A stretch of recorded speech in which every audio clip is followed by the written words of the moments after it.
সকলে কেমন আছেন? আশা করছি সকলেই খুব ভালো আছেন। প্রিয় দর্শক শ্রোতা, আপনাদের আরও কিছু কমেন্টে আমরা আরও কিছু প্রশ্ন পেয়েছি, এজন্য আমরা আবারও শায়েখের কাছে এসেছি এবং অনেকগুলো কমেন্টে এবং প্রশ্নগুলো শায়েখের কাছে আমরা আজকে উত্তর জেনে নেব ইনশাআল্লাহ। কেমন আছেন? আলহামদুলিল্লাহ আলহামদুলিল্লাহ। শায়েখ, আমাদের দর্শক শ্রোতা কিছু কমেন্ট করেছেন যে ঋণ থাকা অবস্থায় কোরবানি করা যাবে কিনা, যদি আমাদেরকে একটু বলতেন আর কি। আসসালামু আলাইকুম রহমতুল্লাহি ওয়া বারাকাতুহু। আলহামদুলিল্লাহ, সুন্দর প্রশ্ন। ঋণ থাকা অবস্থায় কোরবানি করা যাবে? তিনি যার কাছে ঋণ আছেন তিনি যদি সময় দেন যে আপনি আপনার সুযোগ বুঝে আপনার সুবিধা যেভাবে হয় সেভাবে আপনি ঋণ পরিশোধ করবেন, আমি আপনাকে সহজ করে দিলাম। অথবা নির্দিষ্ট টাইম দিয়েছেন যে ওই টাইমে ঋণ পরিশোধ করতে হবে, এর জন্য তার উপর কোনো চাপ নেই, খুব দ্রুত করতে হবে, তাহলে তার জন্য সহজ। এই জন্য সে ঋণ থাকা অবস্থায় কোরবানি করতে পারে, কোনো অসুবিধা নাই। এছাড়াও যদি সময় নাও দিয়ে থাকে, যদি সে কোরবানি করে ফেলে, কোরবানির সব সে পাবে, কোরবানি হয়ে যাবে। তবে ঋণ পরিশোধ করার জন্য ফিকির থাকা দরকার।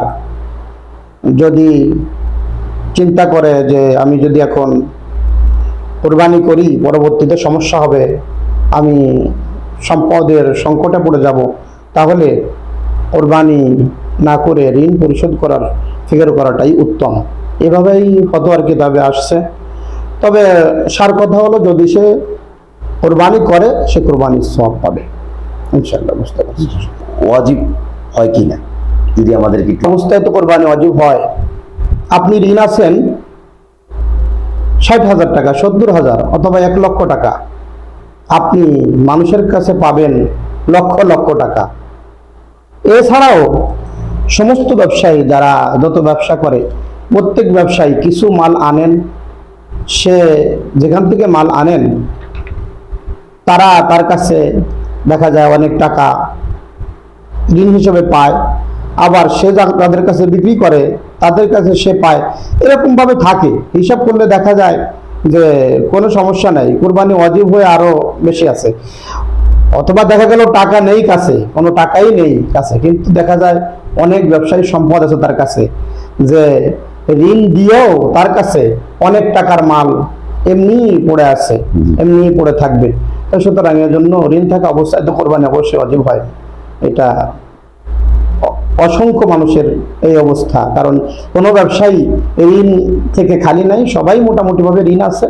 সুতরাং এই অবস্থায় চলতে থাকে, উনি আনে মাল আবার বিক্রি করে, উনিও নিজে মানুষের কাছে টাকা পায়, ওনার কাছেও মানুষ টাকা পায়, উনিও মানুষের কাছে টাকা পায়। এভাবে ব্যবসায়ীদের ব্যবসা চলতে থাকে।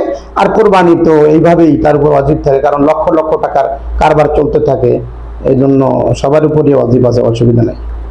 ঋণ থাকা অবস্থাও মানুষের উপর কোরবানি ওয়াজিব হয়, সেটা সহজে আমি আপনাদেরকে বোঝানোর চেষ্টা করতেছি।